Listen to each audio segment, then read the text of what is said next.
para mais um podcast Sabor e Saúde. A gente vai falar de um assunto aqui importantíssimo que eu tenho certeza que vai tocar você. Quem não gosta de um docinho? O corpo às vezes pede naquele horário da sua rotina.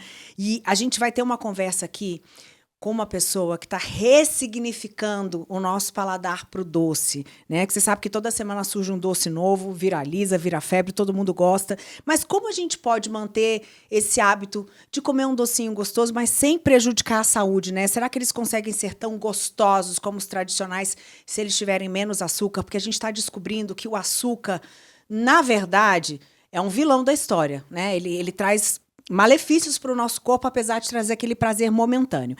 Eu vou conversar agora com uma nutricionista, influenciadora e fundadora da Moma. É uma confeitaria de Brasília que está revolucionando o mercado e o jeito de fazer doces sem açúcar, sem trigo, zero lactose, tudo sem perder sabor e qualidade. Você acredita? Pode acreditar, porque eu já comi, é bom demais. Eu vou falar com a Bruna Garcia. Tudo bem, Bruna? Oi, Neila. Que prazer enorme estar aqui, podendo compartilhar um pouquinho da trajetória da Moma, dos nossos propósitos. Acredito que vai ser, assim, bem legal poder trazer esse lado mais saudável de um doce que muitas vezes ele foi, por muito tempo, um preconceito por muita gente, né? Você conseguiu unir duas coisas que são muito importantes. Uma paixão que todo mundo tem por doce, porque o doce ele provoca mudanças no nosso organismo e por isso que a gente corre para ele toda vez que a gente precisa. Mas também a ideia que a gente tem hoje da qualidade de vida por meio da nossa saúde. Nosso organismo precisa de um bom combustível. Como é que você conseguiu juntar essas duas coisas? Criar uma marca de sucesso, fazer com que as pessoas continuem comendo, mas agora com qualidade. De onde saiu a Moma? Bom, Neila, eu sempre dediquei minha vida inteira à nutrição, né? Então, sempre me formei em nutrição, fiz pós-graduação, fiz muitos cursos, abri um consultório, eu atendia, meu público principal eram mulheres. E ali eu fui percebendo uma dor comum, não só nelas, mas em mim também, né? Que é essa necessidade que a gente tem de comer um docinho todo dia. Só que é o relato clássico. Você come açúcar, no dia seguinte você tá mais inchada, aí você tá com mais celulite, você não tem aquela disposição. Então você fica naquele dilema mental, como ou não como, né? E ali eu percebi que existe uma possibilidade, uma brecha no mercado, em que a gente poderia unir os dois mundos. Porque sim, existem possibilidades da gente conseguir colocar adoçantes naturais, farinhas de melhor qualidade, gorduras de boa qualidade, que agreguem à saúde de quem tá consumindo e que consiga trazer sim um paladar idêntico a um doce tradicional. Então, assim, eu nunca fui da confeitaria mão na massa. O meu foco é saúde, é nutrição, sempre foi. Mas eu comecei, quando eu percebi essa brecha, eu comecei a fazer vários cursos de confeitarias distintas. Então, eu peguei confeitaria sem glúten, peguei uma confeitaria low carb, e fiquei uns 3 meses estudando receitas. E dali, eu fui tirando o que, pra mim, eu considerava de mais saudável delas. Então, eu falo assim, o brownie que hoje a gente consome na Moma e vende, ele foi um brownie que eu demorei mais de 12 receitas mudando e mesclando receitas, assim, o que eu achava o melhor de cada uma. Então, assim, como não era o meu forte, eu tive que estudar o que cada farinha fazia, o que cada gordura trazia. Porque quando você trabalha com uma confeitaria, não só sem açúcar, mas sem trigo, ela também tem a dificuldade de deixar aquele bolo macio, de trazer a textura, a estrutura do doce. Então, assim, é muita alquimia por trás. Então, foi fazendo vários cursos que a gente foi chegando em uma textura e um sabor, mas sem perder a saúde, que sempre foi o propósito número 1 da Moma. Ela conseguiu fechar o cerco ali e abraçar todas as camadas que envolvem um doce gostoso e de qualidade. Você falou aí da farinha, né? Além do açúcar, a gente tem outros componentes que trouxeram muitas informações do quanto eles estavam prejudicando a vida de algumas pessoas, como o trigo e a lactose. Perfeito. Você conseguiu pegar mais esses dois, então você tem 3 elementos complicados que você tirou e conseguiu fazer doces. Perfeito. Por que lactose e trigo não estão nas receitas do Moma? Legal. O trigo, eu vou até ser bem enfática em relação ao trigo e não necessariamente ao glúten. Tá. Porque quando a gente fala de uma farinha de trigo, por exemplo, italiana, francesa, ela tem uma quantidade de glúten ali muito menor, muito mais reduzida. Ela não tem tantos restinhos de fragmentos de plantas, de animais que tem, por exemplo, na farinha de trigo brasileira. Então, eu digo que não o glúten, ele não é tanto vilão assim quanto o trigo brasileiro. Ok. Tá? Então, quando a gente pega, por exemplo, pães que são de fermentação natural e que tem essa procedência de uma farinha italiana, você vai pra Europa, você não fica se sentindo inchada, você não fica com essa sensação de estufamento por conta da qualidade da farinha. Então, na Moma, eu bato muito na tecla que não é porque é sem glúten, porque isso é saudável. Porque existem muitas farinhas sem glúten que são tão ruins para a saúde quanto um trigo refinado. Então, por exemplo, quando a gente fala do polvilho, da fécula de batata, da farinha, muitas vezes, de arroz, são farinhas que têm um índice glicêmico muito alto. Então, você consome e vai fazer um efeito no seu organismo como se você estivesse comendo um açúcar. Então, não adianta ser sem glúten e não saudável. Então, por isso que eu bato na tecla que a gente usa o sem trigo, porque eu não consigo trazer uma farinha de trigo, por exemplo, italiana, para os bolos, porque não há uma fermentação natural ali, que é o que traz também uma melhor digestibilidade para o trigo, para o glúten, que quebra o glúten nessa fermentação. Então, lá na Moma, a gente optou por usar um mix de farinhas de oleaginosas. Então, a gente usa farinha de castanha de caju, farinha de amêndoas e também usa um pouco da farinha de coco para trazer e mimetizar o que o trigo hoje em dia faz no bolo. Então, quais são esses substitutos que você traz para o açúcar? Você já falou para o trigo e também para a lactose. Legal. A gente tem opções na Moma sem leite, então lá a gente usa opções com leite de coco em pó, um leite de amêndoas. A gente também tem um creme de amêndoas para trazer um pouco mais textura para essas opções. E a gente tem as opções com o leite zero lactose. Então, na verdade, ali é uma inclusão da lactase que faz a quebra na digestão dessa lactose e que muitas vezes é isso que causa gases, distensão abdominal em quem tem essa intolerância. Então, a gente faz as duas opções.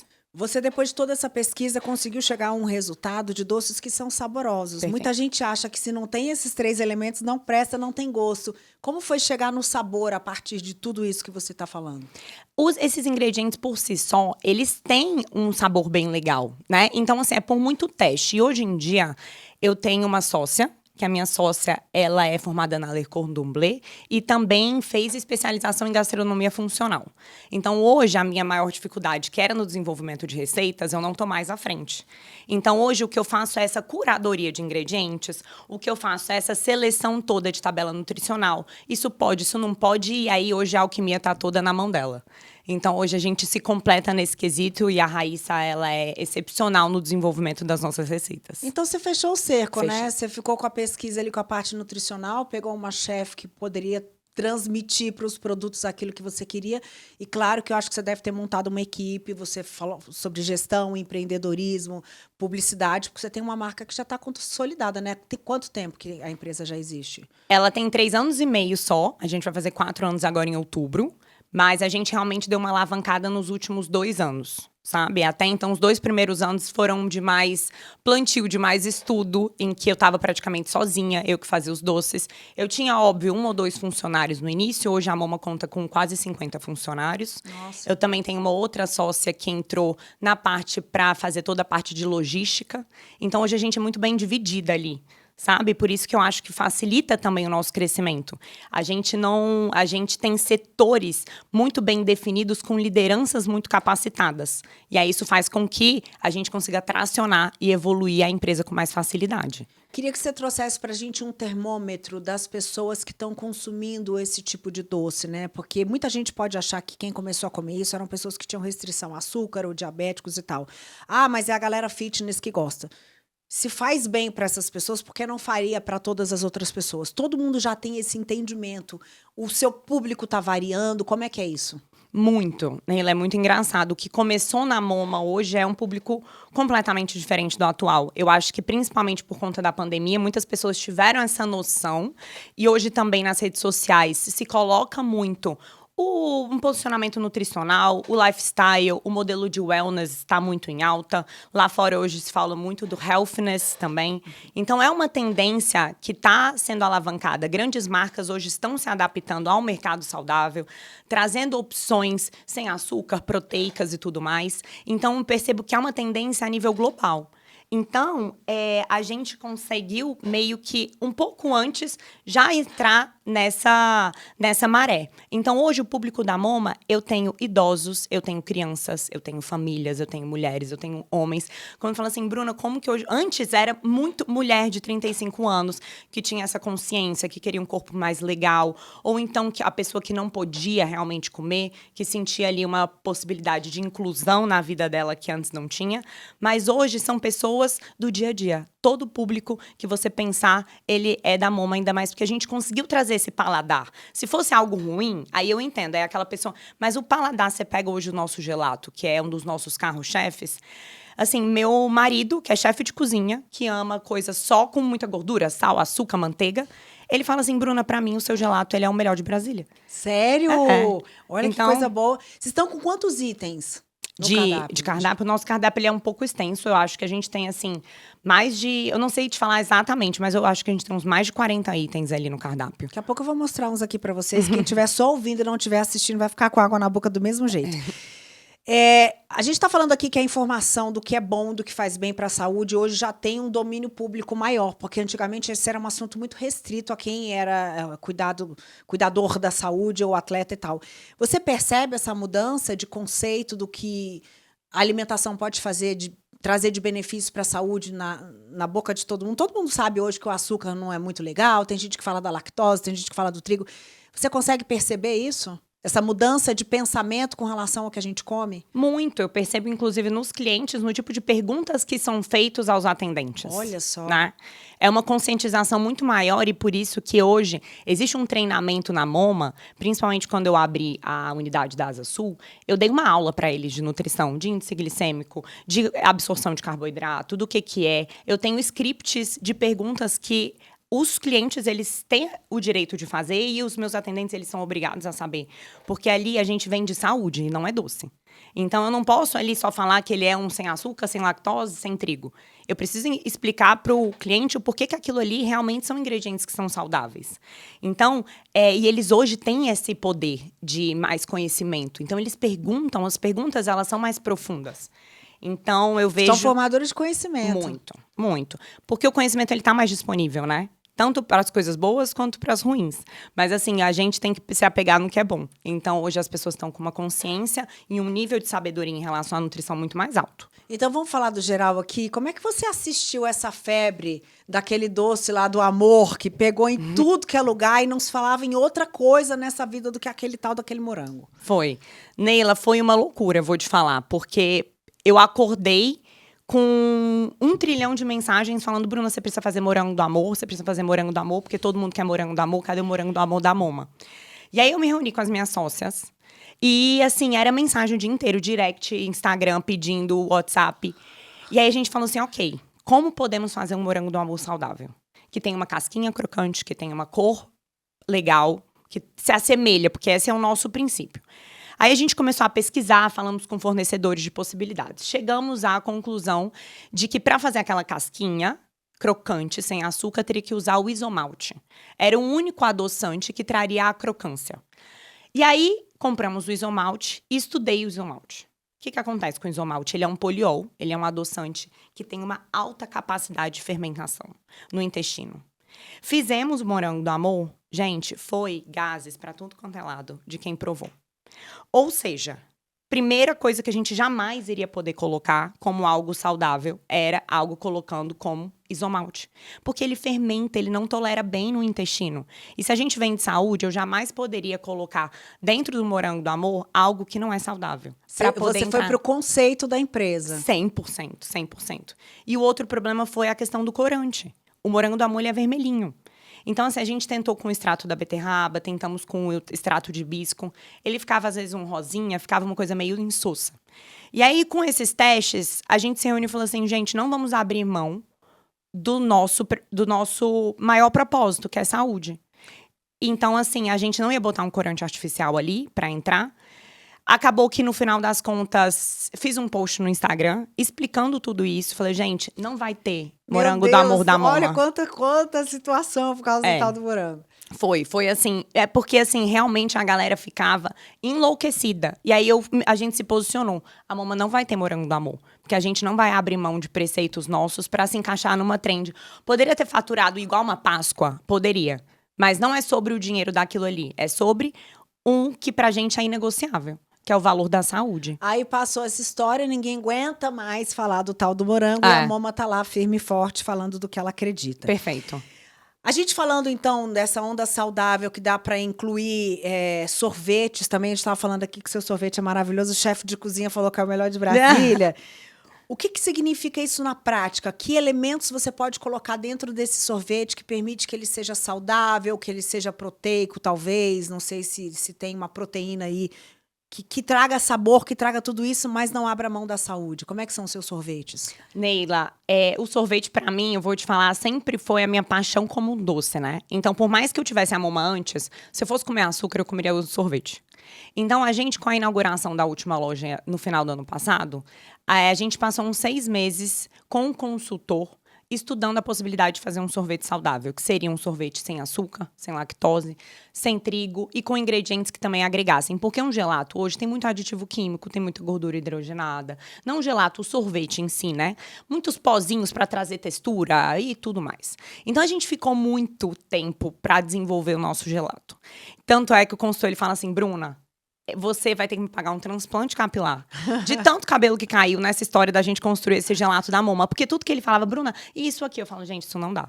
Não pode, não pode, não pode. Porque não entra nessa curadoria. No final das contas, chegamos num gelato em que a gente tem ali fibras funcionais na composição. Então, na Moma, a gente trabalha com fibras pré-bióticas, ou seja, são os alimentos das bactérias benéficas do seu intestino. Porque o que a gente consome, dependendo do que a gente come, alimenta a bactéria boa, alimenta a bactéria ruim. Então, os pré-bióticos, eles alimentam as bactérias boas. Então, dentro do gelato da Moma tem pré-biótico. A gente também tem o whey protein isolado, que não tem lactose, o mais puro do mercado. Então, cada bola de gelato da Moma tem aproximadamente 7 gramas de proteína. Então, você tomando umas 2 bolas do gelato da Moma, você atinge aí o que umas bebidinhas proteicas estão sendo vendidas no mercado.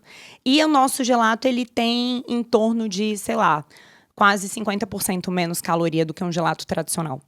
Então, uma bola do gelato hoje, a depender do sabor, vai de 90 calorias a 120, 130. Principalmente o de pistache, que ele tem um pouco mais da pasta de pistache, que é gordurosa, vai para uns 130, batendo no máximo uns 140 calorias por bola. Enquanto uns mais levinhos, como torta de limão, os sorbets da Moma tem 50 calorias por bola. Então, assim, a gente conseguiu unir todos os mundos. E o sabor dele é surreal de maravilhoso. Você tocou num ponto-chave aí que muita gente fica contando caloria, né? Vamos falar o que você tem de variação de caloria para a gente ter uma noção de quanto que tem um bolinho, ou quanto que tem um docinho.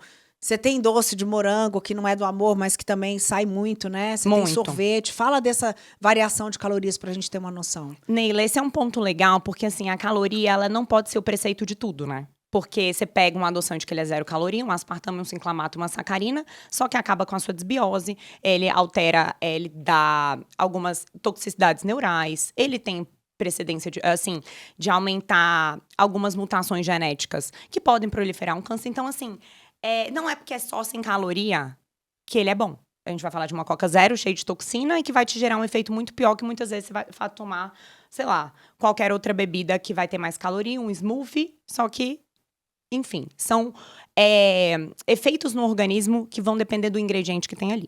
Mas óbvio que a gente nunca pode desconsiderar a caloria das coisas, porque a longevidade, ela também tem a ver com um déficit calórico no dia a dia. Pessoas que comem menos são mais longevas do que as pessoas que comem mais.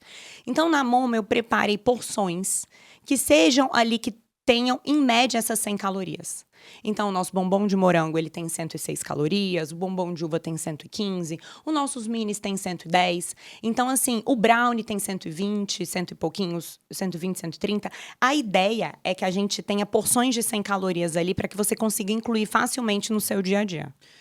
Esse é um mercado em franca expansão, né? Eu quero que você me dê uma noção. Quando você começou, você teve que pesquisar muito, você era solitária no mercado, já tinha gente fazendo isso de forma similar. Essa concorrência, eu acho que ela é legal porque ela vai aumentando o mercado, Perfeito. Né? O público vai aderindo cada vez mais. Como é que era o mercado quando você começou? Como é que é hoje? O que a gente pode falar?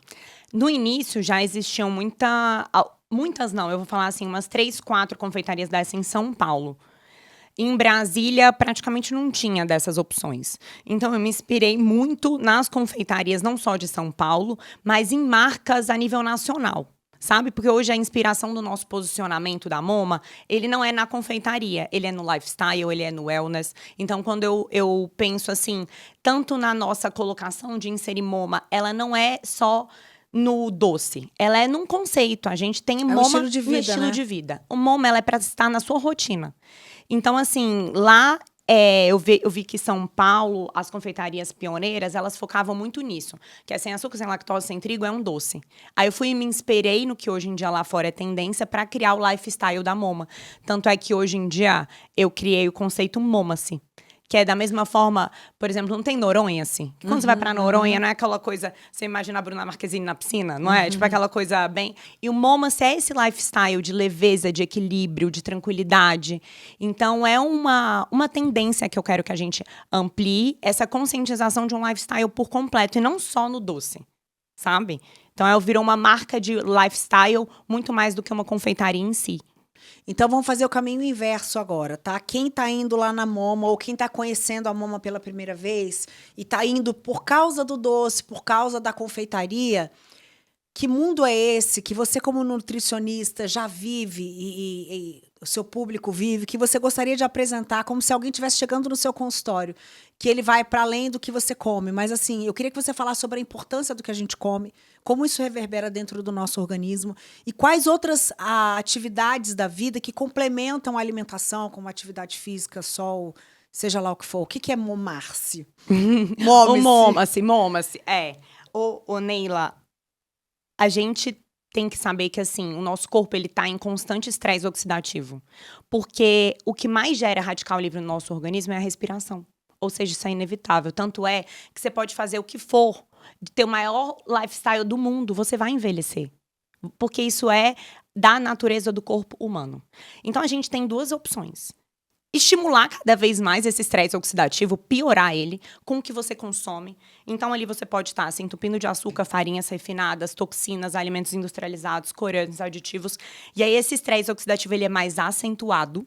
Então, você envelhece mais rápido, você sobrecarrega mais os seus tecidos, os seus órgãos. Ou você tem a opção de limpar o seu organismo, de trazer, minimizar essa sujeira que naturalmente o seu corpo ele gera ao viver. Trazendo mais alimentos que têm essa capacidade anti-inflamatória, antioxidante, se hidratando bem, fazendo todas essas escolhas que não dão picos de glicose no seu organismo para não sobrecarregar pâncreas, para não dar aumento de insulina, para não gerar uma toxicidade no seu sangue vindo da elevação da glicose. Então, assim, tudo está no nosso poder do que a gente coloca para dentro, que é principalmente na nossa alimentação, no que a gente bebe. Porém, a gente também tem outros fatores, como, por exemplo, o nosso ciclo circadiano, que é o relógio biológico que a gente tem dentro do nosso organismo, que tem muito a ver com o horário que você come, o horário que você se exercita, o horário que você dorme, a qualidade do seu sono, a qualidade também do seu exercício físico, que é como se você, a depender das escolhas que você faz, cria uma harmonia com esse seu relógio biológico. Sim. Que isso também gera essa longevidade maior. Então, se eu falar assim sobre essa saúde num contexto do organismo, eu falaria, óbvio, da alimentação, da parte do exercício físico, porque um corpo parado é um corpo doente, a gente precisa deixar ele em movimento, a parte do sono e hoje a questão do nosso estresse, da ansiedade, né? Que com as redes sociais a gente tem muita informação, então tem uma excitabilidade neural muito grande. Se a gente não consegue ter momentos de pausa, de concentração, de meditação, contato com a natureza, a gente também gera e piora esse estresse oxidativo. Então é necessário a gente ter esses momentos de descanso, de pausa, de reconexão, para que a sua longevidade, qualidade de vida, vigor, ele se regenere, fique bem. Perfeito. Senão você vai ficar pirado, vai querer um doce. E se você controladamente. E se você não for para um doce saudável, ó. Antes da gente encerrar, eu vou mostrar para vocês aqui quanta coisa linda tem aqui e perguntar para você, dá para fazer um novo viral de docinhos? Se a Moma fosse inventar uma moda nova, o que seria? Temos aqui, olha. O que temos aqui? Neila, aqui é o nosso bombom de morango. Ele é um bombom que ele tá desde o início da Moma, que é um morango recheado com brigadeiro branco e por fora tem um chocolate preto. Tem esse mesmo bombom na versão de uva, em que tem 2 uvas nela. Aqui a gente tem o nosso brownie low carb. Temos o doce de leite, que é 100% artesanal também. Só pra você saber, tipo, esse doce de leite, uma colher de sopa dele tem 50 calorias. Uma colher de 20 gramas. Os nossos minis, que são como se fossem bombons, trufas recheadas de diversos sabores. Então, assim, aí tem de brigadeiro, de franui, de maracujá, de brownie com doce de leite. Então, isso aí são doces e nem o melhor. Eu faz mais ou menos, acho que um mês, que eu peguei um Libre, que é um medidor de glicose, e fiquei testando os doces da Moma, como ele media na minha glicemia. O que você descobriu? Que são respostas, assim, maravilhosas, Neila. Eu fiz comparativos. Eu comi um bombom de morango tradicional, a glicemia fazia assim, ó, tum. O da Moma subiu 20 pontos. E o que a gente considera um pico de glicose é acima de 30. Não houve um produto da Moma que deu um pico de glicose. Óbvio que isso é no meu organismo, que tem uma pessoa com insulina normal. Não sou diabética, mas é o único estudo que eu posso fazer comigo mesma, né? Então, assim, fiz as comparações e as respostas foram incríveis. E, assim, comendo depois de 3 horas de se alimentar para que a refeição anterior não tivesse intercorrência nessa resposta do doce. Então, assim, passei 15 dias inseridaça nessa medição de glicose dos doces da Moma e a resposta foi surpreendente. Que maravilha. Eu fico muito feliz em saber disso, porque eu sou uma apaixonada por doce. E olha, espero que vocês tenham aproveitado essas informações que a Bruna passou pra gente. A Bruna Garcia, nutricionista, falou e mostrou que é possível a gente ter o nosso hábito de comer um docinho com qualidade, sem agredir o nosso organismo. Eu quero agradecer sua participação aqui com a gente e desejar muito sucesso para você. Ô, Neila, muito obrigada. É um prazer estar aqui de coração, poder compartilhar um pouquinho do propósito, não só da Moma, mas como meu, né, Bruna, assim, nutricionista. Que maravilha. Olha só, esse podcast está no YouTube, no Deezer, no Spotify, no Record Plus e também no R7. Espero que você tenha gostado. Já aproveita e manda ele para várias pessoas, porque esse assunto aqui é importante para todo mundo. E a gente se encontra no próximo podcast. Beijo e até lá.